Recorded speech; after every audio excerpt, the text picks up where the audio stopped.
आप सबको जोहार और नमस्कार। मैं हूं आदित्य और आप देख रहे हैं न्यूज़ झारखंड की। यहां मिलती है झारखंड की ताज़ा खबरें और गहरे विश्लेषण। हम लाते हैं वो खबरें जो हैं महत्वपूर्ण, वो मुद्दे जो हैं चर्चा के काबिल। तो वक्त तो चला है आज शाम की झारखंड की 25 मुख्य खबरों को जानने का और उनसे अपडेट होने का। और इसके साथ अगर आप चैनल पर नए हैं तो कृपया सब्सक्राइब कर बेल आइकन प्रेस कर दें ताकि आप तक झारखंड की हर एक महत्वपूर्ण अपडेट पहुँचते रहें। तो चलिए शुरुआत करते हैं आज की पहली मुख्य खबर से। रांची से दो सगी बहनें कर्नाटक केरल बॉर्डर से बरामद, प्रेमियों के साथ भागने का था मामला। रांची के हिंदपीढ़ी इलाके से लापता हुई दो बहनों को पुलिस ने कर्नाटक केरल बॉर्डर पर कर्नाटक पुलिस की मदद से बरामद कर लिया। जांच में पता चला कि दोनों बहनें अपने प्रेमियों के साथ शादी करने के इरादे से भागी थी। पुलिस ने इस मामले में दोनों प्रेमियों समेत अन्य युवकों को हिरासत में लिया है। वायरल ऑडियो जिसमें अपहरण का दावा किया गया था फर्जी निकला। दोनों बहनें सुरक्षित हैं और रांची लौट रही हैं। मामले पर पुलिस गुरुवार को विस्तृत जानकारी दे सकती है। पलामू में 11वीं की छात्रा की शादी रुकवाई, पुलिस ने पढ़ाई की जिम्मेदारी ली। पलामू के चेक गांव में 11वीं की छात्रा ने बाल विवाह से बचने के लिए एसपी रिश्मा रमशेन को फोन कर मदद मांगी। छात्रा ने बताया कि वह पढ़ाई जारी रखना चाहती है लेकिन परिजन उसकी शादी कराना चाहते हैं। पुलिस ने परिजनों को समझाकर शादी रुकवाई और छात्रा की शिक्षा की जिम्मेदारी ली। छात्रा का नामांकन स्थानीय स्कूल में कराया गया जहां वह आर्ट्स विषय में पढ़ाई करेगी। 2024 में मैट्रिक में 70% से अधिक अंक लाने वाली छात्रा अब अपने सपनों को पूरा कर सकेगी। रामगढ़ में फॉर्च्यूनर और बाइक की टक्कर में दो युवक गंभीर घायल, पुलिस जांच में जुटी। रामगढ़ जिले के कुज्जू थाना क्षेत्र के रांची पटना NH-33 पर मुरपा फोर लेन पर फॉर्च्यूनर और पल्सर बाइक की भीषण टक्कर में नीतीश भुइया और गोलो नायक गंभीर रूप से घायल हो गए। दोनों युवक चरण पहाड़ी गांव से लौट रहे थे। हादसे के बाद उन्हें रामगढ़ के सदर अस्पताल ले जाया गया जहां से गंभीर हालत में रांची रिम्स रेफर किया गया। फॉर्च्यूनर सवार लोग मौके से फरार हो गए। गुस्साए ग्रामीणों ने कार में तोड़फोड़ की। पुलिस ने दोनों वाहनों को जब्त कर मामले की जाँच शुरू कर दी है। धनबाद का साइबर ठग गिरफ्तार, जियो और गूगल के नाम पर करता था ठगी। धनबाद साइबर पुलिस ने तेतुलमारी से साइबर ठग कैलाश दास को गिरफ्तार किया जो जियो, गूगल और फोनपे के अधिकारी बनकर लोगों को ठगता था। डीएसपी साइबर संजीव कुमार ने बताया कि आरोपी ने असम के एक व्यक्ति से रुपए की ठगी की थी। मधुपुर देवघर का निवासी दास प्रतिबंधित ऐप की मदद से पकड़ा गया। पुलिस ने उसके पास से मोबाइल और 2 सिम कार्ड बरामद किए हैं और अन्य साइबर अपराधियों की गिरफ्तारी के लिए अभियान जारी है। जामताड़ा के गैंगरेप के फरार आरोपियों के घर पर पुलिस की कुर्की कार्रवाई। जामताड़ा के मिहिजाम थाना क्षेत्र में विवाहित से गैंगरेप मामले में फरार आरोपी राहुल प्रसाद और नूरुल के घर पुलिस ने न्यायालय के आदेश पर कुर्की की कार्रवाई की। दंडाधिकारी मुकेश कुमार की मौजूदगी में पुलिस ने घर से बर्तन, चारपाई, रूम हीटर, गैस चूल्हा और अन्य सामान जब्त किया। 4 महीने से फरार दोनों आरोपियों का अब तक कोई सुराग नहीं मिला है। थाना प्रभारी ने बताया कि कुर्की के दौरान परिजन और स्थानीय लोग भी मौजूद थे। मामले की जाँच जारी है। धनबाद के हिंसक झड़प और डीएसपी हमले का मुख्य आरोपी कारू यादव गिरफ्तार, हथियार बरामद। धनबाद के धर्माबांध हिंसक झड़प और बागमारा एसडीपीओ पर हमला के मुख्य आरोपी कारू यादव को जमुई बिहार से गिरफ्तार कर धनबाद लाया गया। पुलिस ने कारू के भाई वीरेंद्र यादव उर्फ बिल्लू सहित 7 अन्य को गिरफ्तार कर जेल भेजा। छापेमारी में पुलिस ने कारू की दुकान से देसी पिस्टल, 5 जिंदा गोलियां और बम बरामद किए। 9 जनवरी की घटना में डीएसपी पुरुषोत्तम कुमार सिंह पर जानलेवा हमला हुआ था जिसमें उन्हें गंभीर चोट आई। राज्य सरकार ने इलाज के हर संभव मदद का आश्वासन दिया है। पुलिस अब तक 30 से अधिक संदिग्धों को हिरासत में लेकर पूछताछ कर रही है। देवघर का मुखिया अनिल शाह दलित पेंटर से मारपीट के आरोप में गिरफ्तार। देवघर के रिखिया थाना क्षेत्र में नया चितकांड पंचायत के मुखिया अनिल शाह को दलित पेंटर गोविंद तुरी के साथ मारपीट और जाति सूचक गालियां देने के आरोप में SC/ST एक्ट के तहत गिरफ्तार कर लिया गया। घटना 12 जनवरी की है जब गोविंद तुरी पंचायत भवन पर मनरेगा हेल्पलाइन नंबर का लेखन कर रहे थे। मुखिया ने सरकारी आदेश दिखाने के बावजूद काम रुकवाया, उनका सामान फेंका और पेंटर को लात घूंसों से मारा। साथ ही सनोज राय को भी बचाव के प्रयास में मारपीट का शिकार होना पड़ा। पुलिस ने मामले की जांच के बाद मुखिया को जेल भेज दिया है। झारखंड में बिजली दर में 30% वृद्धि का प्रस्ताव, उपभोक्ताओं पर बढ़ेगा बोझ। झारखंड बिजली वितरण निगम लिमिटेड JBVNL ने राज्य विद्युत नियामक आयोग को घरेलू बिजली दरों में 30% वृद्धि का प्रस्ताव दिया है जिससे प्रति यूनिट दर 6.65 से बढ़कर 8.65 रुपए हो सकती है। JBVNL ने तर्क दिया कि 41 लाख उपभोक्ताओं को 200 यूनिट मुफ्त बिजली देने और 45 करोड़ की सालाना बिजली चोरी से हो रहे नुकसान की भरपाई के लिए यह दर बढ़ाना आवश्यक है। अप्रैल 2025 में जन सुनवाई और जून तक नए दरों पर फैसला संभावित है। पिछले साल दरों में कोई बदलाव नहीं हुआ था जिससे इस बार बढ़ोतरी तय मानी जा रही है। झारखंड में ठंडी हवा और कुहासे से जनजीवन प्रभावित, तापमान में गिरावट जारी। झारखंड में ठंडी हवाएं, घने कुहासे और धुंध ने जनजीवन को प्रभावित कर दिया है। सुबह 10 बजे तक सामान्य गतिविधियां बाधित हो रही हैं। मौसम विभाग के अनुसार अगले 5 दिनों तक न्यूनतम तापमान स्थिर रहेगा, लेकिन सुबह शाम की ठंडी हवाएं बरकरार रहेंगी। रांची एयरपोर्ट पर कुहासे से 10 से अधिक उड़ानें 40 से 45 मिनट तक विलंबित हुई। राज्य में बीते 24 घंटों में तापमान में गिरावट दर्ज की गई है। रांची का न्यूनतम तापमान 10.4 डिग्री सेल्सियस और हजारीबाग का 7.7 डिग्री सेल्सियस रहा। 19 से 20 जनवरी को तापमान में थोड़ी वृद्धि की संभावना है, जिससे दिन में हल्की गर्मी महसूस हो सकती है। पीएलएफआई का जोनल कमांडर कृष्णा यादव गिरफ्तार, हत्या और रंगदारी के कई मामलों में वांछित। झारखंड पुलिस ने बड़ी सफलता हासिल करते हुए पीएलएफआई के कुख्यात जोनल कमांडर और 2 लाख रुपए के इनामी अपराधी कृष्णा यादव उर्फ सुल्तान को लोहरदगा जिले के कुड़ू से गिरफ्तार किया। सूत्रों के अनुसार पुलिस ने कृष्णा और उसकी पत्नी के फोन की निगरानी की और उसका लोकेशन का पता लगाया। मंगलवार रात घर पहुंचते ही उसे गिरफ्तार कर लिया गया। कृष्णा पर हत्या, रंगदारी और लीवी वसूली जैसे कई मामले दर्ज हैं। वह 6 साल पहले गिरफ्तार होने के बाद बालूमार थाने से फरार हो गया था। झारखंड में मुख्यमंत्री मैया सम्मान योजना के लिए नया पोर्टल लॉन्च। मुख्यमंत्री मैया सम्मान योजना के लिए एक नया पोर्टल लॉन्च किया गया है, जिसका उद्देश्य लाभुकों को अधिक सुविधाएं प्रदान करना है। इस पोर्टल के माध्यम से सामाजिक सुरक्षा कोषांग झारखंड की नई गाइडलाइन के अनुसार सीईओ और बीडीओ को लॉगिन दिया जाएगा। पुराने पोर्टल को भी खोला जाएगा ताकि पुराने लाभुकों के आवेदन में हुई त्रुटियों को ठीक किया जा सके और महिलाएं फिर से आवेदन कर सके। महिलाओं ने योजना में पंजीकरण तो कराया था, लेकिन उनके बैंक खातों में पैसे नहीं आ रहे। समाज कल्याण निदेशालय ने गड़बड़ियों के बाद सभी जिलों में आवेदन की जांच रिपोर्ट की मांग की है। झारखंड हाईकोर्ट ने शहरी निकाय चुनाव में देरी पर राज्य सरकार को 4 महीने में चुनाव प्रक्रिया पूरी करने का आदेश दिया। झारखंड हाईकोर्ट ने शहरी निकाय चुनाव में हो रहे देरी पर नाराजगी जताई और राज्य सरकार को 4 महीने के भीतर चुनाव प्रक्रिया पूरी करने का आदेश दिया। यह आदेश निवर्तमान पार्षद रोशनी खलको की अवमानना याचिका पर सुनवाई के दौरान दिया गया। हाईकोर्ट ने कहा कि ट्रिपल टेस्ट प्रक्रिया का बहाना बनाकर चुनाव को टाला नहीं जा सकता, क्योंकि सुप्रीम कोर्ट और हाईकोर्ट दोनों ने बिना ट्रिपल टेस्ट के चुनाव कराने की अनुमति दी थी। राज्य सरकार की मुख्य सचिव को कोर्ट में पेश होना पड़ा, हालांकि उन्हें अगली सुनवाई में पेश होने से छूट मिल गई है। रोशनी खलको ने चुनाव में देरी को लेकर याचिका दाखिल की थी और अदालत ने सरकार को चुनाव प्रक्रिया पूरी करने के लिए कड़ी चेतावनी दी है।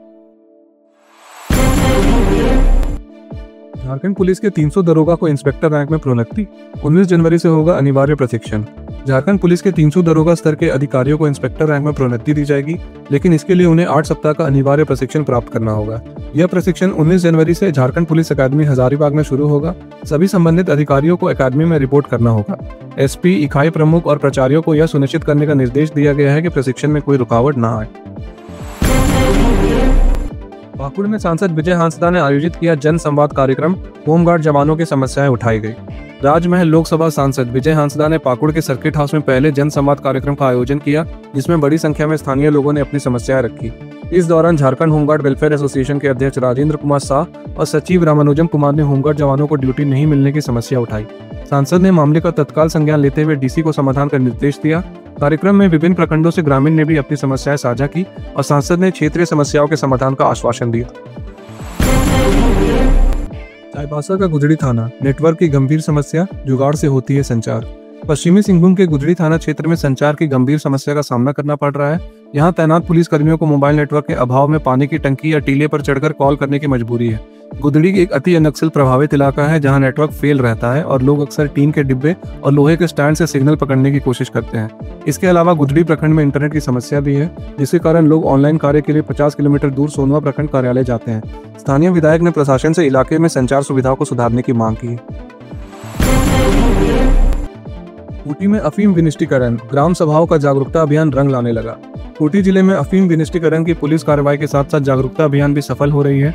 गुरुवार को सोयके और मुरहू थाना क्षेत्र के कई गांवों में ग्राम सभा आयोजित की गई, जहां अफीम की अवैध खेती से होने वाले नफा नुकसानों पर चर्चा की गई। ग्रामीणों ने सर्वसम्मति से निर्णय लिया कि वे अपने खेतों में लगी अफीम की फसलें नष्ट करेंगे। इसके बाद आड़ा, इतरे, बुढ़ीमा, तपीसंगरा और उड़ी केला ने अफीम की फसलें नष्ट कर दी। एसपी अमन कुमार ने बताया कि डीजीपी अनुराग गुप्ता के निर्देश पर अफीम विनिष्टीकरण के साथ जागरूकता अभियान चलाया जा रहा है, जिससे अब लोग जागरूक हो रहे हैं। पलामू गैंगवार, पांडे गिरोह के सदस्य निशी पांडे और निशांत सिंह जेल भेजे गए। पलामू में पांडे गिरोह से जुड़े गैंगवार मामले में गिरफ्तार निशी पांडे और उनके भाई निशांत सिंह को रिमांड पूरी होने के बाद जेल भेज दिया गया। एसआईटी ने दोनों से 5 दिनों तक पूछताछ की थी। 5 जनवरी को चैनपुर के गर्दा गांव में पांडे गिरोह के सदस्य भरत पांडे और दीपक साव की गोली मारकर हत्या कर दी गई थी। पुलिस ने इस मामले में 11 लोगों के खिलाफ एफआईआर दर्ज की और दोनों आरोपियों को रामगढ़ से गिरफ्तार किया। एसपी रेशमा रमेशन ने बताया कि पूछताछ में दोनों ने बताया कि गिरोह का संचालन जेल में बंद विकास तिवारी कर रहा है। पुलिस शूटरों की गिरफ्तारी के लिए अभियान चला रही है। खूंटी बाईपास सड़क पर विरोध, जनसभा में उठे भूमि अधिग्रहण के मुद्दे। खूंटी में बाईपास सड़क के निर्माण को लेकर सरकार ने रास्ता साफ कर दिया है, जिससे जाम की समस्या से निजात मिलने की उम्मीद है। हालांकि भूमि अधिग्रहण को लेकर विरोध के स्वर भी उठ रहे हैं। 31 जनवरी को खूंटी कचहरी मैदान में एक जनसभा बुलाई गई है, जहां बाईपास और भूमि अधिग्रहण के मुद्दे पर चर्चा की जाएगी। कई गांवों से सड़क गुजरने के कारण भूमि अधिग्रहण किया जा रहा है। पूर्व सैनिक जितेंद्र कश्यप ने सरकार से अपील की है कि उनकी जमीन को छोड़कर बाकी भूमि अधिग्रहित की जाए, क्योंकि बाईपास निर्माण से उनका घर भी उजड़ सकता है। उन्होंने उस मुद्दे पर प्रधानमंत्री, केंद्रीय मंत्री और राज्य नेतृत्व को पत्र भेजकर समाधान की मांग की है। रांची नगर निगम के अपर नगर आयुक्त फिलिपियस बारला का निधन। रांची नगर निगम के अपर नगर आयुक्त फिलिपियस बारला का निधन हो गया है। बुधवार को उनकी तबीयत बिगड़ने पर उन्हें ऑर्किड अस्पताल रांची में भर्ती कराया गया, जहां इलाज के दौरान उनका निधन हो गया। नगर निगम के प्रशासक संदीप सिंह समेत अन्य अधिकारियों और कर्मियों ने उनके निधन पर गहरा दुख व्यक्त किया। प्रशासक ने शोक संदेश में कहा कि रांची नगर निगम परिवार इस दुख की घड़ी में स्वर्गीय बारला के परिवार के साथ है और दिवंगत आत्मा की शांति हेतु ईश्वर से प्रार्थना करता है। सरायकेला के आदित्यपुर थाना पुलिस ने 12 चोरों को किया गिरफ्तार। चोरी की घटनाओं का खुलासा। सरायकेला जिले के आदित्यपुर थाना पुलिस ने गुरुवार को दर्जन भर चोरों को न्यायिक हिरासत में भेजा।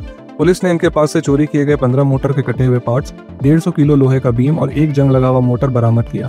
यह गिरफ्तारी 12 और 13 जनवरी की रात कस्मा स्टील प्राइवेट लिमिटेड से मोटर चोरी की घटना के बाद की गई। पुलिस अधीक्षक के निर्देश पर एसडीपीओ के नेतृत्व में टीम का गठन कर गिरफ्तारी की गई। गिरफ्तार चोरों में नंद किशोर भारती, शुक्रुमुखी, शेरुमुखी, सुमित मुखी, आकाश सिंह सहित अन्य शामिल हैं, जबकि कुछ आरोपी फरार हैं, जिनकी तलाश जारी है। रांची से प्रयागराज महाकुंभ के लिए बस और टैक्सी सेवा शुरू। रांची से प्रयागराज महाकुंभ में जाने वाले श्रद्धालुओं के लिए बस और टैक्सी सेवा शुरू कर दी गई है। रांची के खादगड़ा स्टैंड से एक बस 9:30 बजे रात को रवाना हो रही है और अगले दिन सुबह 9:30 बजे प्रयागराज पहुंच रही है। दूसरी बस की शुरुआत भी जल्दी होने वाली है। साथ ही कुछ यात्री वाराणसी की बस से भी यात्रा कर रहे हैं। इसके अलावा झारखंड सरकार से मान्यता प्राप्त ट्रैवल एजेंसियां 40 टैक्सियां चला रही हैं, जिसमें श्रद्धालुओं को विभिन्न धार्मिक स्थलों के दर्शन कराए जाएंगे।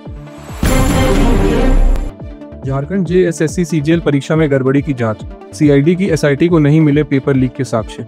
झारखंड में जेएसएससी सीजीएल परीक्षा में कथित पेपर लीक की जांच सीआईडी की एसआईटी टीम द्वारा की जा रही है, लेकिन अब तक जांच में पेपर लीक के कोई ठोस साक्ष्य नहीं मिले हैं। सीआईडी ने प्रारंभिक साक्ष्यों की समीक्षा की, जिसमें लगभग 4 दर्जन शिकायतें मिली, लेकिन पेपर लीक का कोई प्रमाण नहीं मिला।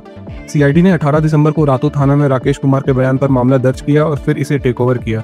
हालांकि अब तक जिन साक्ष्यों की जांच की गई है, जैसे व्हाट्सएप चैट, तस्वीरें और वीडियो क्लिप, उनसे पेपर लीक का कोई सबूत नहीं मिल पाया है।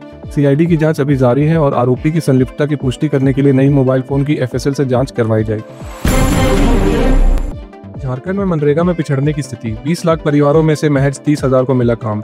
झारखंड राज्य में मनरेगा के तहत काम देने में पिछड़ने का सामना किया है। राज्य के 20 लाख से अधिक परिवारों में से केवल 30,548 परिवारों को ही काम मिला, जो कुल जॉब कार्ड धारियों का सिर्फ 1.49% है। यह पिछले 5 वर्षों की तुलना में सबसे कम है और साहिबगंज जिले में तो सिर्फ 295 परिवारों को ही काम मिला। एक साल में हर परिवार को 100 दिन का काम मिलना जरूरी है। इस स्थिति को देखते हुए केंद्र सरकार अपने कोटे में कटौती कर सकती है, क्योंकि मनरेगा में मजदूरी की दर 272 रुपए है, जिसमें केंद्र का अंशदान 245 रुपए और राज्य का 27 रुपए। गैंगस्टर अमन श्रीवास्तव और उसके गैंग के खिलाफ यूएपीए के तहत मुकदमा, आरोप कथित। झारखंड की रांची एटीएस की स्पेशल कोर्ट ने गैंगस्टर अमन श्रीवास्तव और उसके गैंग के सदस्यों के खिलाफ अनुकूल एक्टिविटी प्रोविजन एक्ट यूएपीए के तहत मुकदमा चलाने का आदेश दिया। गुरुवार को एटीएस द्वारा दाखिल चार्जशीट के आधार पर गैंग के सदस्यों पर कई गंभीर आरोप लगाए गए। इनमें अमन श्रीवास्तव, चंद्रप्रकाश राणू, विनोद कुमार पांडे और अन्य शामिल हैं। चार्जशीट में बताया है कि इस गैंग के सदस्य रंगदारी और लेवी से पैसा जुटाकर व्यवसायों और ठेकेदारों में खौफ फैलाते थे और इन पैसों का इस्तेमाल हथियार खरीदने के लिए करते थे। अमन श्रीवास्तव को मई में मुंबई से गिरफ्तार किया गया था और वो वर्तमान में बिरसा मुंडा केंद्रीय कारागार में न्यायिक हिरासत में है। रांची में पुरुष हॉकी इंडिया लीग के मैच शुरू, टीमों ने किया अभ्यास। रांची के मरांगोम के जयपाल सिंह मुंडा अंतर्राष्ट्रीय हॉकी स्टेडियम में विमेंस हॉकी इंडिया लीग के मैचों के बाद अब पुरुष वर्ग के मुकाबले भी शुरू होने जा रहे हैं। 18 जनवरी से पुरुषों के 2 मैच खेले जाएंगे, जिसमें तमिलनाडु ड्रैगन और हैदराबाद तूफान तथा गोनोसिक और यूपी युद्रा के बीच मुकाबला होगा। पुरुष टीमों का रांची में आगमन हो चुका है और टीमों ने अपने अभ्यास सत्र शुरू कर दिए हैं। हेड कोच रिन वैन और विभिन्न देशों के खिलाड़ियों ने मैदान पर पसीना बहाया। हालांकि अधिकांश पुरुष मैच राउरकेला में खेले जाएंगे, लेकिन कुछ मैच रांची में भी आयोजित किए गए हैं। ये थी आज शाम की झारखंड की 25 मुख्य खबरें। ऐसे ही झारखंड की मुख्य खबरों को जानते रहने के लिए हमारे चैनल को सब्सक्राइब कर बेल आइकन प्रेस कर दें। मिलते हैं कल सुबह 5 बजे। धन्यवाद।